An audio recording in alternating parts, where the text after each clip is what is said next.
Welcome back, focused learners. Okay, so today we've got a really practical, deeply insightful explainer lined up for you. We're going to be walking through the comprehensive resource hub built by the charity ADHD UK.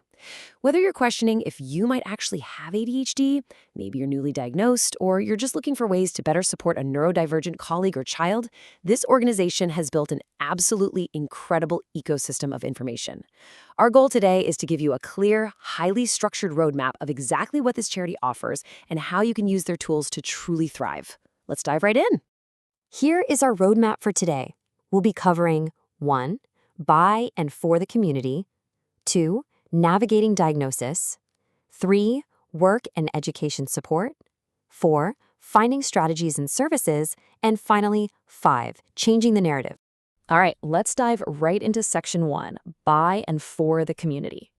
So, ADHD UK operates on this absolute uncompromising philosophy: by people with ADHD, for people with ADHD.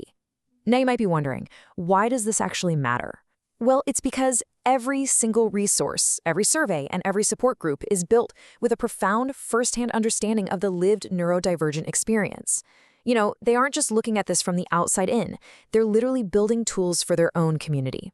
And crucially, we really need to look at how this massive hub actually operates financially. Get this, ADHD UK receives absolutely zero government funding, none. Zero. Their vital work relies entirely, 100% on community donations.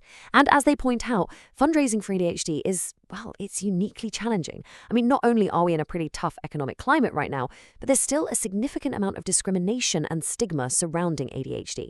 This stigma actively prevents a lot of people from speaking openly about their condition to ask for sponsorship.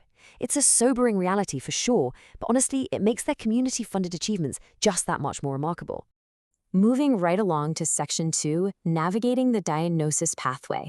Look, seeking a formal diagnosis can feel, frankly, incredibly overwhelming. But ADHD UK breaks the whole thing down into clear, actionable steps. For adults out there just wondering where to even start, they actually offer a self-screener survey right on their site. From there, you face the reality of NSH waiting lists, which, let's be honest, can be notoriously long. But here's the absolutely crucial takeaway. They provide vital information on your NHS right to choose decision. This is a really powerful legal right that can often fast-track your assessment times. They also lay out all the routes for private diagnosis and individual funding requests. Basically, they're equipping you with the exact knowledge you need to advocate for yourself in what can be a really complex medical system. Now, of course, the journey looks very different depending on your age. For parents, ADHD UK provides specific pathways for childhood diagnosis, which, as you might guess, heavily involves the education system. They offer these deep dives into the SEND system, that stands for Special Educational Needs and Disability, and show you exactly how to navigate Education, Health, and Care Plans, or EHCPs. They make completely sure you understand the distinct, really empathetic approach required when you're advocating for a child in school versus, say, seeking an adult diagnosis for yourself. Let's move to and see how this builds in Section 3, Support in Work and Education. For students and parents, the educational support tools here are just incredibly robust.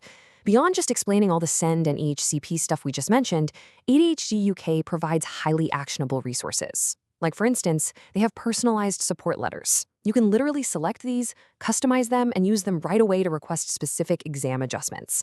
We're talking things like asking for extra time or requesting a separate, quieter room.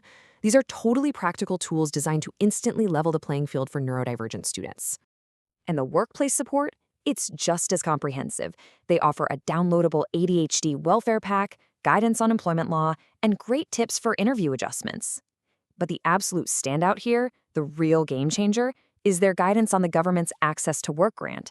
This is a massive and honestly often overlooked resource that provides grants of up to £66,000.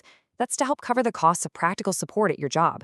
They also connect you to free mental health support through Able Futures. They are making absolutely sure adults have the structural support they need to really thrive in their careers. Okay, on to Section 4, Finding Strategies and Services.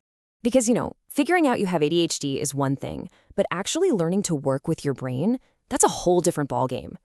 To help with this, the charity built the ADHD Marketplace. It's essentially this hugely diverse directory of professionals who truly get neurodiversity. Whether you need specialized ADHD coaches for yourself or maybe your employees, or home and office organizers to help build systems that actually stick, or even tutors for educational support, this marketplace connects you directly with people who are totally equipped to help. Now, what's really interesting here is that beyond professional help, there is a profound commitment to peer-to-peer connection. Because sometimes you just really need to talk to someone who gets it, right? ADHD UK actually facilitates free online video support groups centered around highly specific, relatable topics.